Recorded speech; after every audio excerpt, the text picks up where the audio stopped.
All right, and now we're gonna get to an album review. So, around the time when Eminem dropped that freestyle at the BET Hip Hop Awards, Right. and everybody just went ape shit because he was like, "We fucking hate Trump," and all that kind of stuff. Right.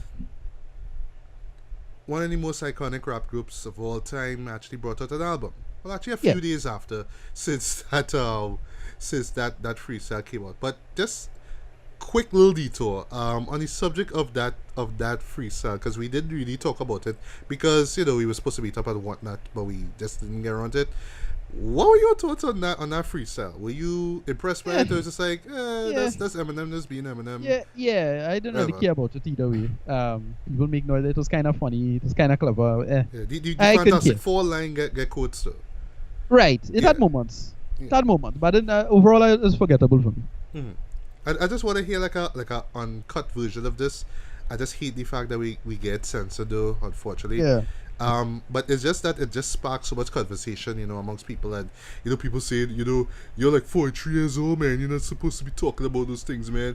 You washed up, And man. it was only well, and usually it's only idiots on the internet started to respond to it in the worst way. Like so, all these conservatives jump on it Yeah, in the and or you're dumbest way. insulting white people when Right. when It he was was dumb. mimicking the rednecks. It's like, no, that's not the point, dumbass. Whatever. Whatever. It was kind of too dumb for me to care. The actual freestyle itself is fine. Whatever. I Yeah, just couldn't get myself wrapped up into this one. yeah. Frank. Right. So while all that was going on, well, actually, a couple days after that freestyle aired on television and then came out on YouTube and was number one on trending, which is like a big plus for BT. They must feel so happy for that. The Wu Tang Clan came out, sorry, with their latest album called The Saga Continues. Yeah. Now, for those who don't know, I am a huge fan of the Wu Tang Clan. I still think that their debut album, Enter the Wu Tang 36 Chambers, which by the way came out the same day as my all time favorite album, Tribe Called Quest, Midnight Marauders. I think both actually, actually Midnight Marauders, sorry, is like my first, like, number one best album of all time. But Enter the Wu Tang 36 Chambers is like number two for me. Yeah. Like, I just absolutely love this album though, and I mean I was familiar with the group for a while though, but it's just that I never really listened to a full project from them Yeah. until I listened to this album, and I loved everything about it. I loved the the I love the use of samples from kung fu movies, Yeah. specifically, sorry, the one they use for from, sorry, Shaolin versus Wu Tang, Yeah. which, if you haven't seen it, you need to see it. It's a classic. Yeah. Um, Also, to the rhyming from all the MCs, whether it's Ghostface Killer, Old Dirty Bastard, Raekwon, RZA, Inspector Deck, You God, Jizza, those individuals, even Master Killer, who is like the one rapper that people, the one member of the group that people tend to underrate, even though I think that he's a decent MC. And then, of course, there was You God, who a lot of people call the Pras, Pras from Fuji's. Yeah. You know, Yeah. he's the Pras of that group there. He's that one Yeah. guy's like, why are you on that track? You suck. How about you got on?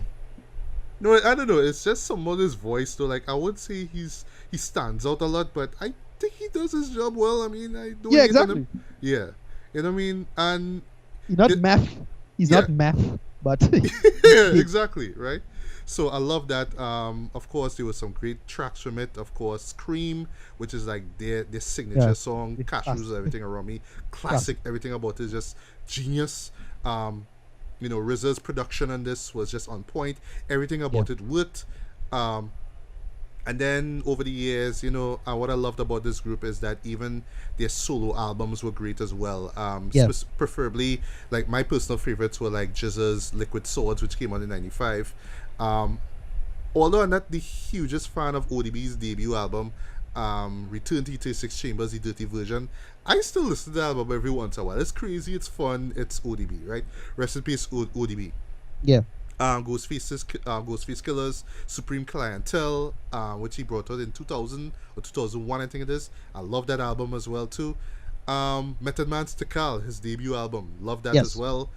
And just a majority of them just brought out great albums. Of course, who could forget Raekwon's Only Built for Cuban Links, which Yeah. pretty much started the whole mafioso rap subgenre, which Nas and Jay Z more or less followed on with their albums as well. And and of course, another amazing thing about the Wu Tang Clan were their affiliates. They were rappers that they knew, and they used to call them Wu affiliates. So there was like Shaheem, there was Killer Priest, there was Silver Rings, there was all these people. Oh yes, there was Capadonna as well, who some people thought was part of the group, but he wasn't really. It was just all these people, and they were all centered around the East Coast. Yeah. So it was like this big family that just got bigger and bigger and bigger because of the Wu Tang's influences. And then, in the late 90s into early 2000s, who would have thought that they'd actually bring on their own, their own clothing line, Wu Wear, they had video games. Like, I've actually never played that, what was that Wu Tang game? I can't remember the name of it. But there's a fighting game involving the Wu Tang members. I remember that.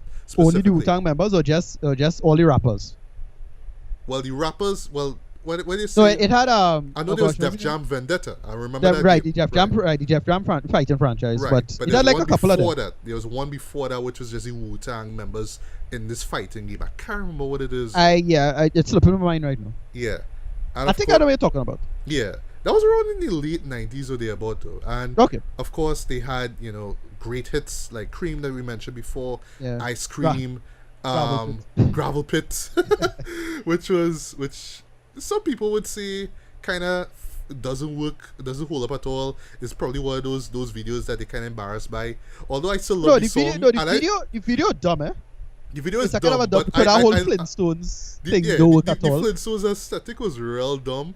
But Yeah, it's that when was- them ninjas show up, I was That's- like, okay, that's the thing, I because love what it this. can do- I'm loving this. I'm loving Yeah, this. that's the thing, because to me, what it should have done is just have it be ancient Japanese ninja fortress or whatever it is. Like, what's the Flintstones thing about? I know, That right? never been said.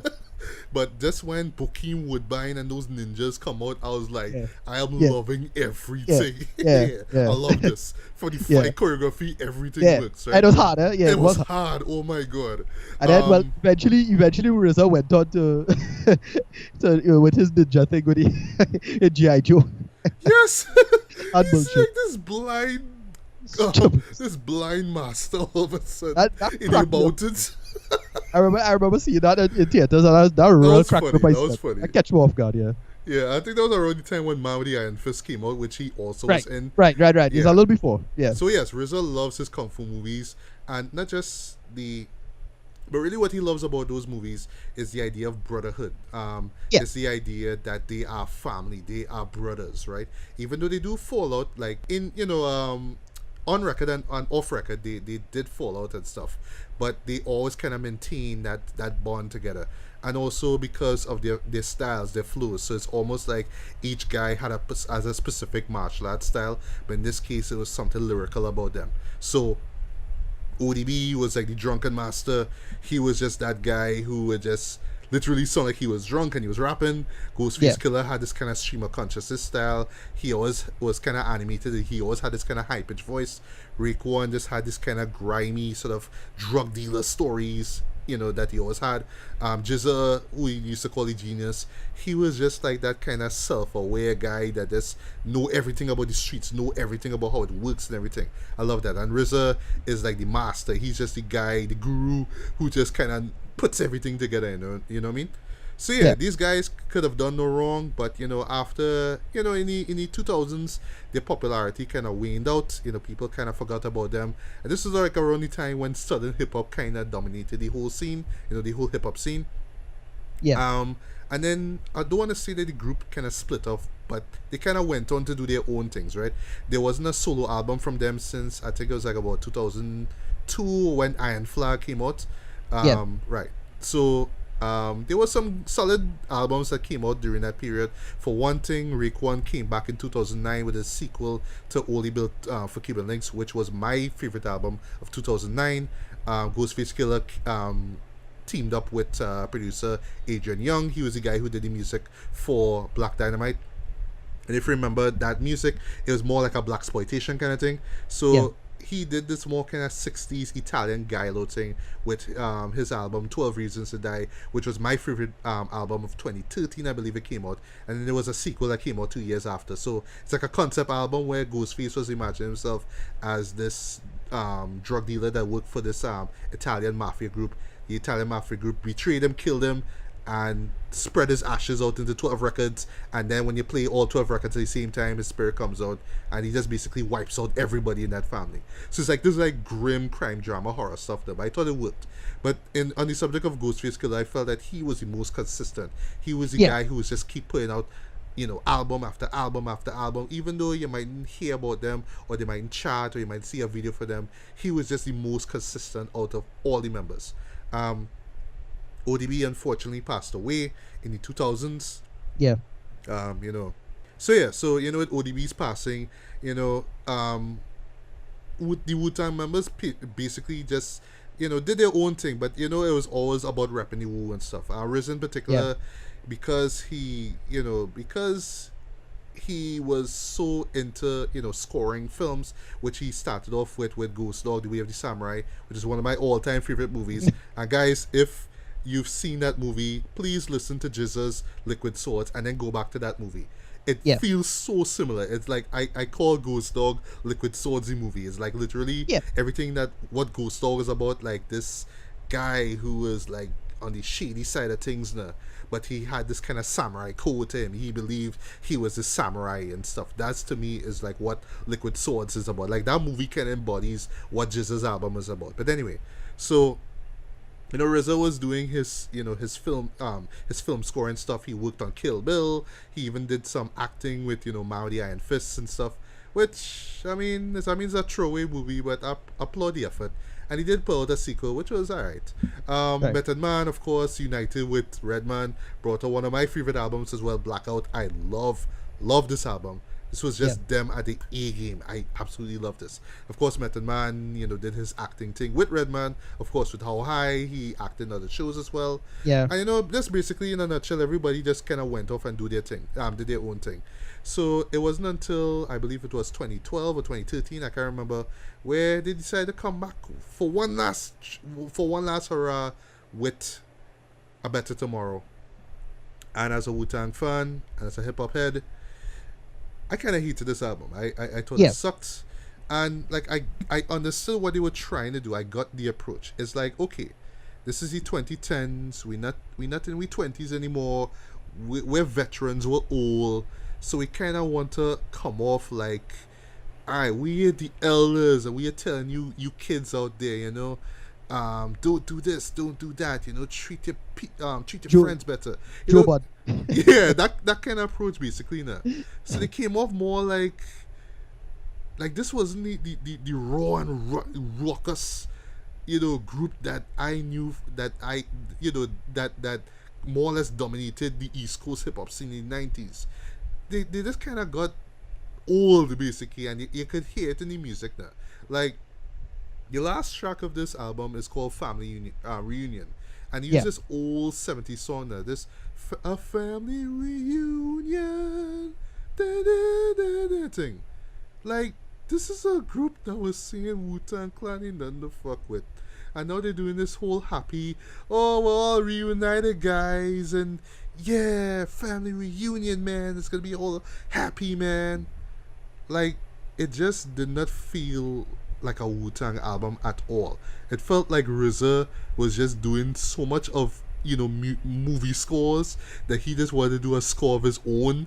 I just wanted this thing to end on this cinematic note, but I was like, it just doesn't feel like the Wu-Tang. It doesn't feel like their sound, their style. It just didn't work, and I was really disappointed by this one. I was telling myself, wait, this is really the end, mate? This is the end, mate? Nah. Yeah. I was thinking of that. I was like, yeah, wow, brutal. Yeah. And then something interesting happened though, which caught me completely off guard. Once Upon a Time in Shaolin happened, which was a double album that they brought out. It was one of those kind of like we would only bring out one copy and you'll sell it for like, it would be like so expensive. We'll sell it for like £1 and a crown, and only the highest bidder would get to own this album and own it. And more likely that that person would even, you know, rip it and put it out on a torrent for us people to consume.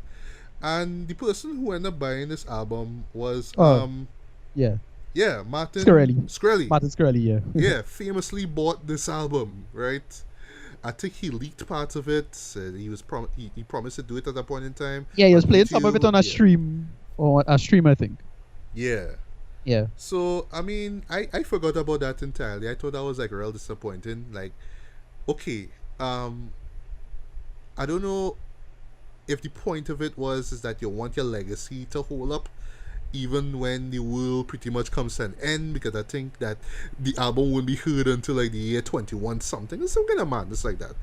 But yeah, what was the point of that? I don't know. And then because of the whole controversy with him, with Martin in the first place, it's kind of like, yeah, kind of Right. shady. It yeah, it tainted the whole thing, yeah. Yeah, and you know, even certain members of the Wu Tang Clan themselves, like Method Man, were kind of pissed off by that, by you know RZA's decision to actually do this thing there. You know what I mean? But you know, all that kind of just blew over. People kind of forgot about it, and people kind of write off the Wu Tang.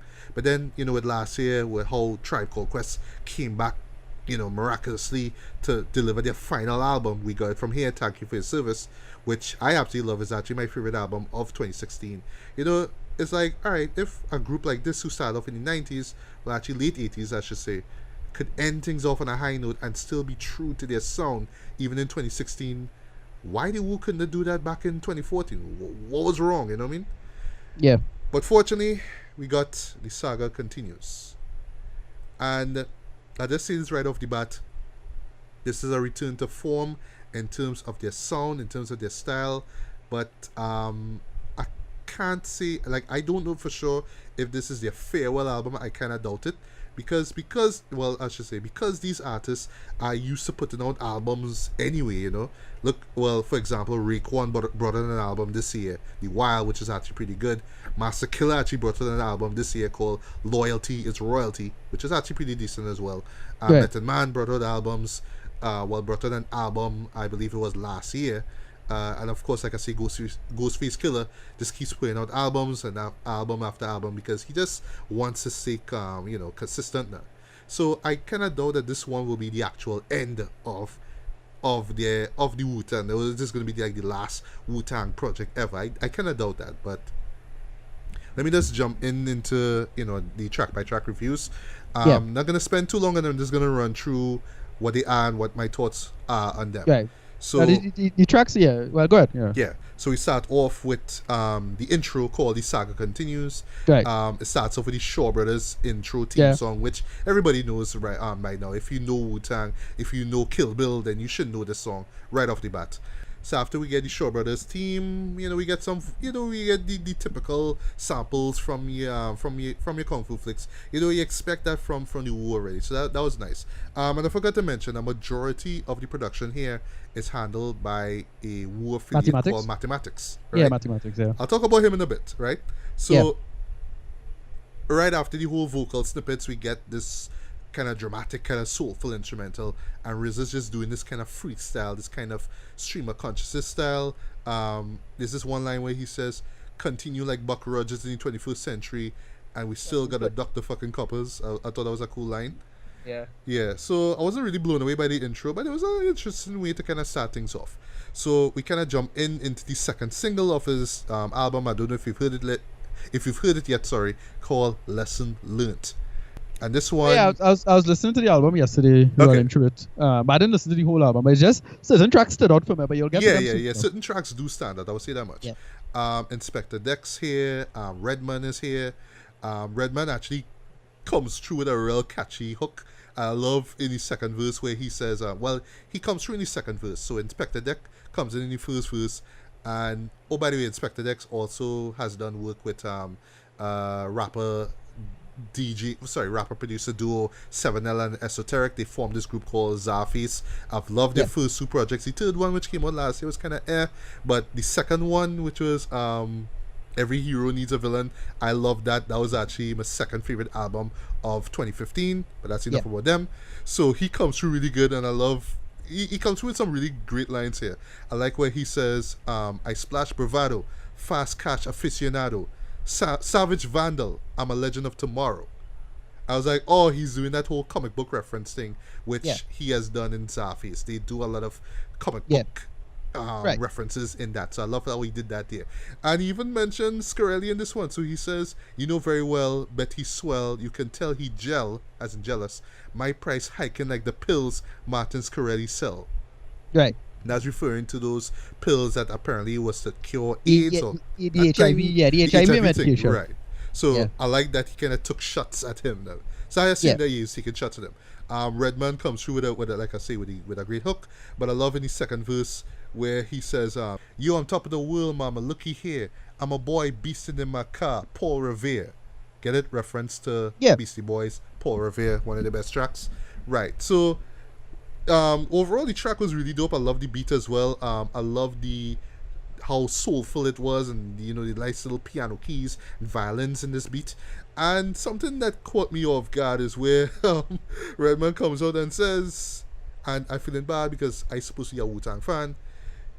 He comes out and says that yeah, mathematics was the one who created the Wu Tang symbol. What? Right. Yeah. Yeah. I yeah. didn't know Yeah. that. Like, wow, Yeah. okay. So it kind of makes sense that he'd bring him on board to work on this album, you know? So, great track overall.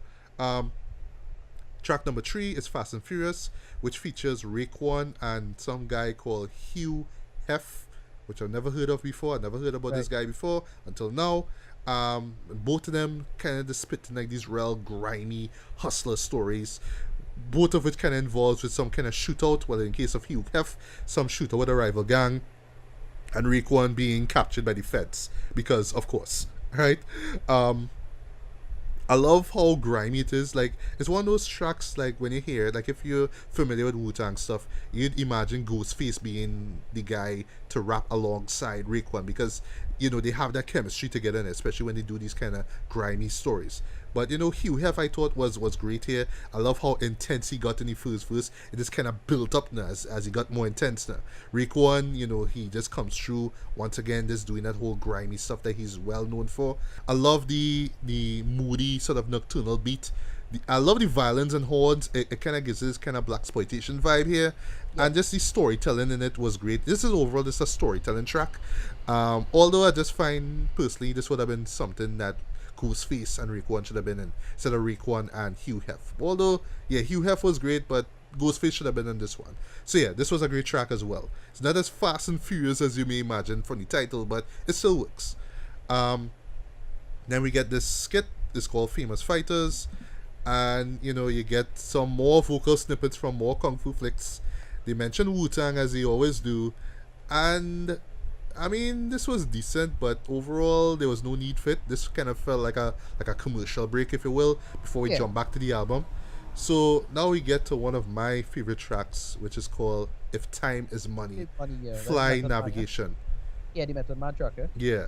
Yeah, hard. Method Man. This track I like. Yeah, Method Man just flows on this beat. Perfect track. Yeah. Like he's like a figure skater on this beat, right? He just like great, moving, just so gracefully over this beat. I love this beat as well. It's just so smooth. It's just like you're driving 2 miles an hour, so everybody sees you. It's that kind of beat.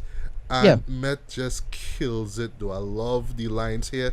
Just at first verse alone is just great, though. I love the part where he says, "It's not a mystery who shot Ricky, but where the difference between the tray and the dough, boy, we bred different." Yeah. So it's a reference to Ricky, Trey, and Doughboy, who we remember as the 3 main characters of Boys in the Hood, and all of them were raised differently, even right down to Ricky and Doughboy, who had the same mother, you know, but they were bred differently, basically. So I love that line. But yeah, though, this is one of my favorite tracks. It is really a reminder of why Method Man is if not one of the best members of Wu-Tang, one of the best East Coast rappers, like, just ever. You know what I mean? I love this track, and I'm glad that you checked it out. I'm glad you love it as well. The video came out actually last week, a few days actually. Right. The time it's recording, and I love it as that well. double too. video, eh? A double video. There's another track that shows up. It's track 5 and track 15, I think. Yeah, which I'll get to. We still, while we're going to track 6 here, which is called Frozen. This features Method Man again. We get Killer Priest. We get Chris Rivers, who is he collaborates with the Wu-Tang every once in a while. We get Raekwon and Ghostface. Now Right. the beat for this was pretty good. I love the kind of bouncy pianos. Like I noticed, pianos is like mathematics weapon of choice. Is musical weapon of choice, but there was something missing here though. Like I don't know if there could have been like an extra like set drum kit or something. Just something in it was just missing. Like the beat just kind of felt incomplete in my opinion. And then also to the chorus with Raekwon and Ghostface, I was let down by it because it just kind of feels like at first I was wondering if it was just samples from other tracks that they did in the past. But like I was listening close, like no, this is actually the chorus that they're doing. So like Yeah. Raekwon would just say one line and then Ghostface would say another line and back and forth, and that's the chorus.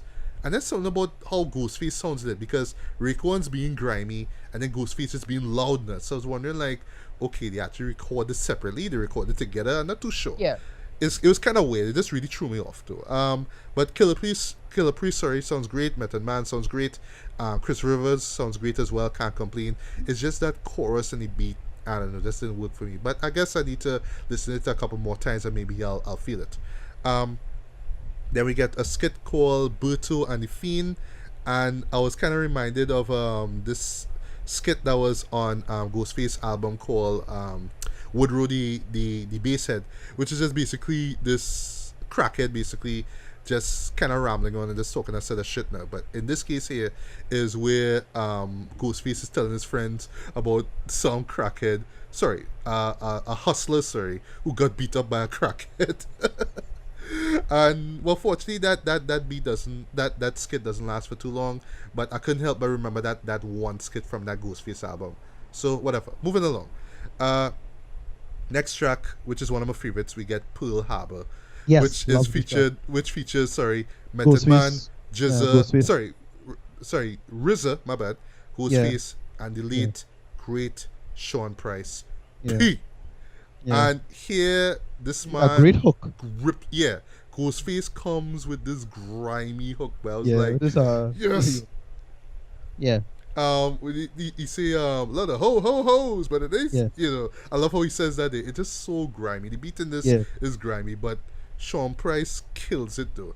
Yeah. And like I haven't followed up. I haven't listened to the set of albums that came out after his death. So I assume it's just like well, obviously, it's just these tracks that weren't released. These rhymes that he did. These freestyles or whatever that they actually just put on. Just released to the public now. So I assume. Well, I could easily assume that this is one of them, right? But he Yeah. just comes through with like probably the best verse in this whole track. He just starts off rough though. It's like, yo, you ever been face fucked with a 4/5 sweat and facial expression like it's like oh shit.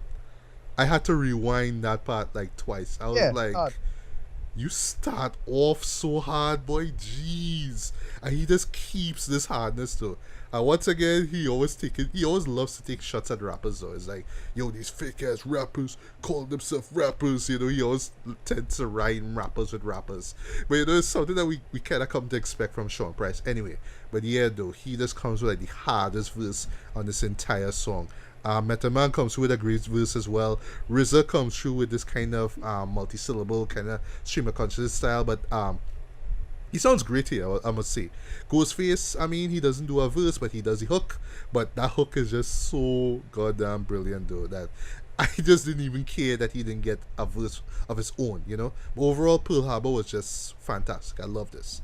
And then we get to another favorite track of mine. This was the first single that came out, People Say, which features Method Man, Raekwon, why I keep saying Redman, Inspector Deck, Master Killer, and yes, Redman is in it, my bad.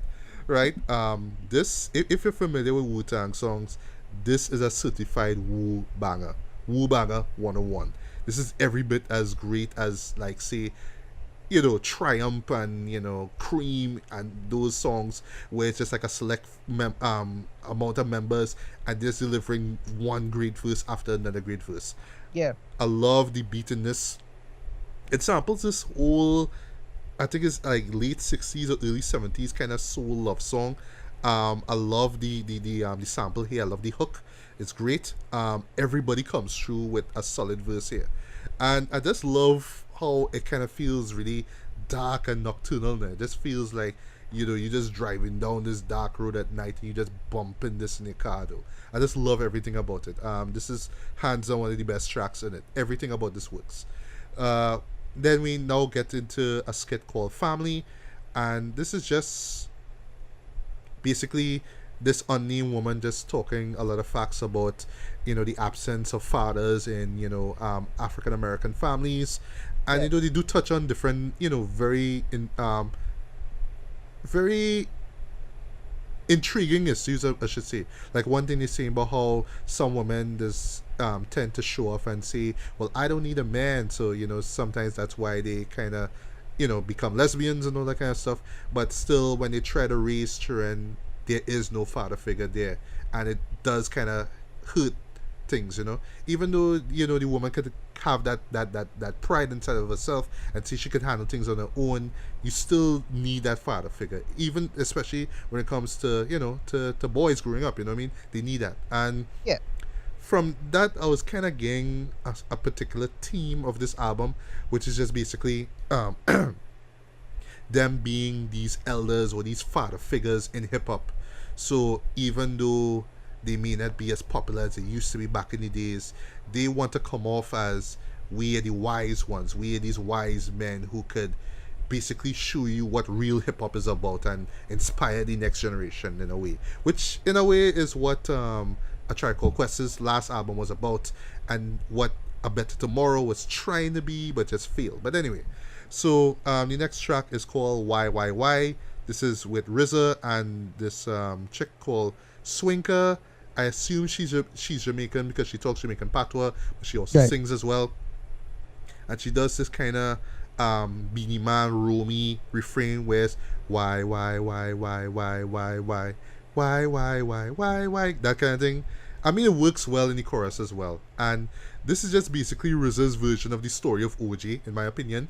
This is Yeah. just him on his grown man rap shit. No? So it's like him kind of talking about, well, this is how times are today and why black people are still being killed. And, you shouldn't be spending your money on strip clubs. You should be taking care of your family. And where's your daughter? Why she's still out at night? She should be home and all that kind of stuff. Now. So, and he even says that he has a daughter as well. So I was getting this impression that it was just kind of just him kind of talking to his peers, to the youth basically, kind of telling them, to wisen up, and also to his peers as well to act their age. So I was getting a kind of story of OJ kind of vibe there.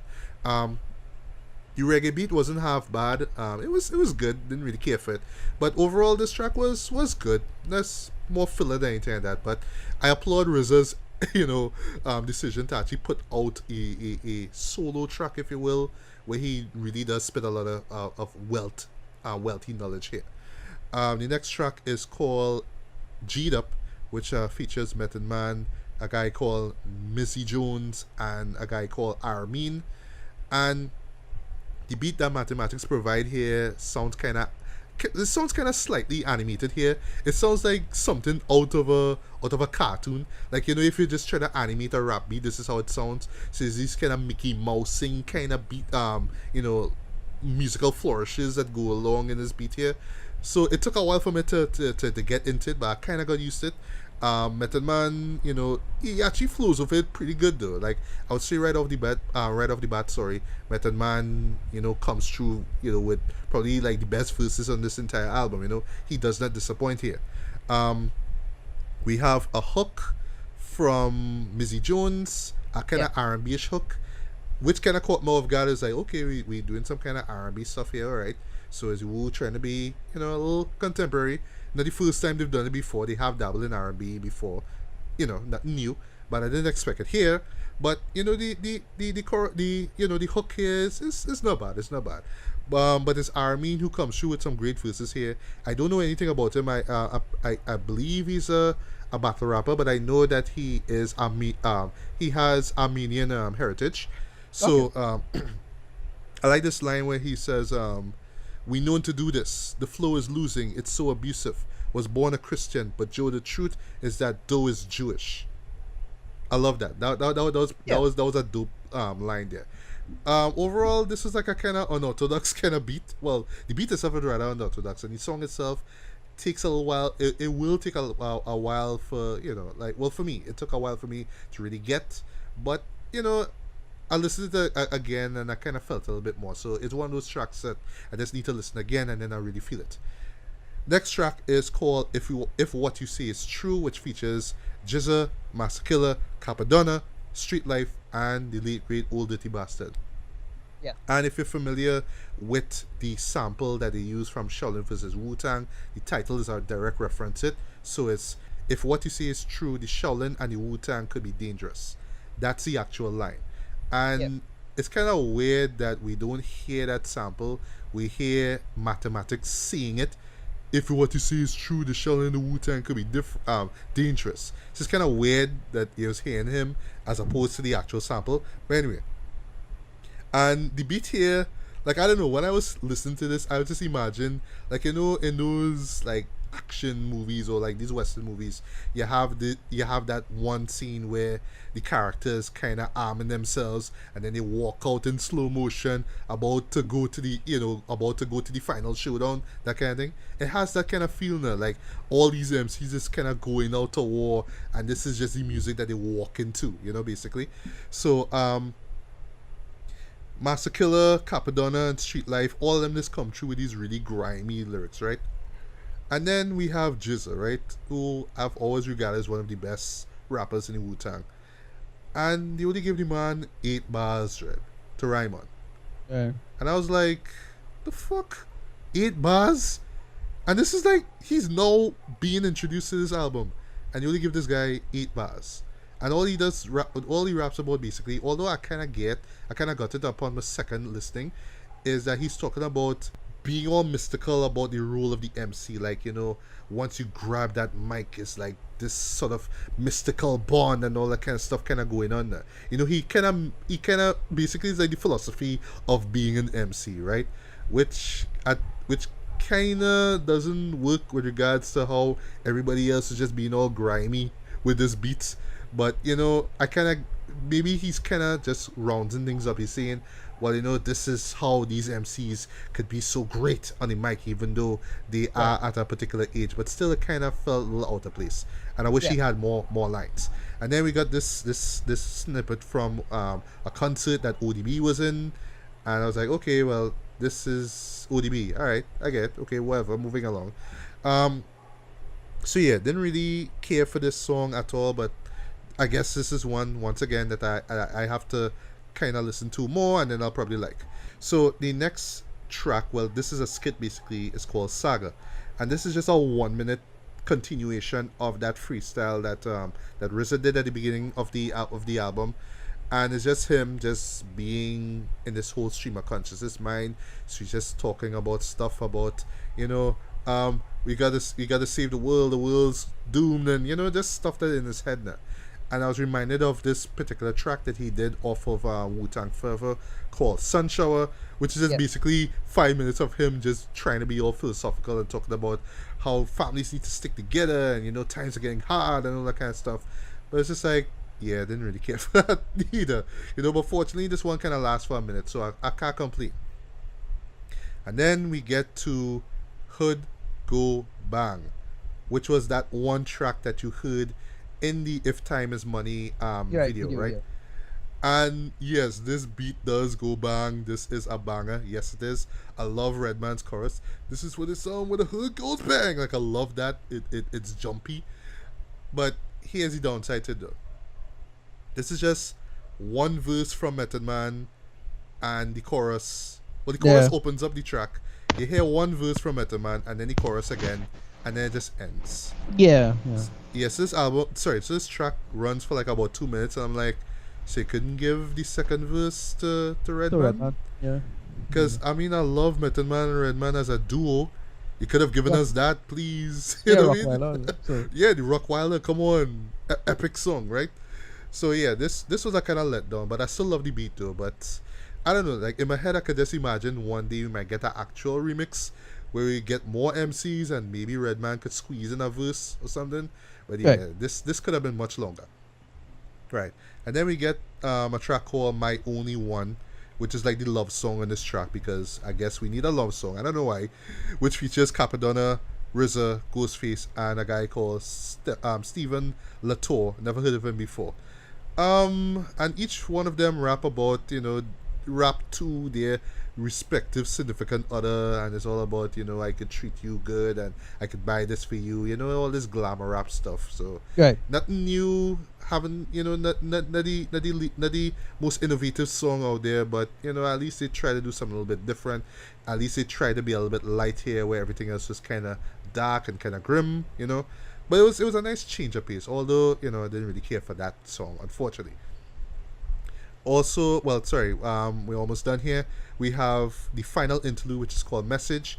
And similar to Family, this one here is we have this unnamed man talking about the role of the, of the elder, of the man himself in today's society. So I like the fact that he's talking about, well, okay, I may not like the direction rap is going here, but I like that at least young people, or at least young men, are trying to find a direction through music. But it's still up to the fathers out there to kind of guide them, or at least the Right. elder rappers, the veteran rappers, to guide them throughout their lives. Not so much in their career, because they could do what they want. I mean, let's be real here. But at least guide them, at least leave some kind of impact with them. And I thought that was a really nice message here. I love the beat in it. It has this kind of hopeful, kind of uplifting, really nice beat in it. I really like that. Yeah. And then we close things off with the Saga Continues, which is the outro. And this is the same beat from before, where RZA is just doing the stream of consciousness thing, except in this case he just delivers one last verse, and here he's just kind of talking random shit. So it has this part where he says he used to be a Southern Baptist, and I was like, alright, I didn't know that. I thought that you got into this whole 5%er religion thing from an early age. I didn't know that Right. you were born a Southern Baptist. That was pretty interesting. And then he has this weird line where he's talking about putting Loki on the cross, snatching the hammer from Thor, and then knocking Odin off his horse and fucking Lois Lane. And I'm like, what? Okay. And then it just ends with this sword sound effect. He does ching king, and then it just ends. And that's the album in a nutshell. Right. So overall, in closing, right off the bat, this is way better than A Better Tomorrow by far. This is Yeah. what we could have gotten back in 2014. I like that Mathematics brings back that Wu Tang sound that RZA, pretty much perfected in the 90s. But he put his own spin in it, with the pianos, the violins and stuff. He gives us this kind of cinematic feel here. I thought that a majority of the MCs came through well, preferably like Raekwon and Method Man. Well, Method Man, every song that he's in, he just steals it. Method Man, he just shines above everyone, which is shocking. But yeah, he is one of the best. He is the best in this entire album, hands down. I'm glad that everybody, well, the existing Wu-Tang members got a chance to shine here.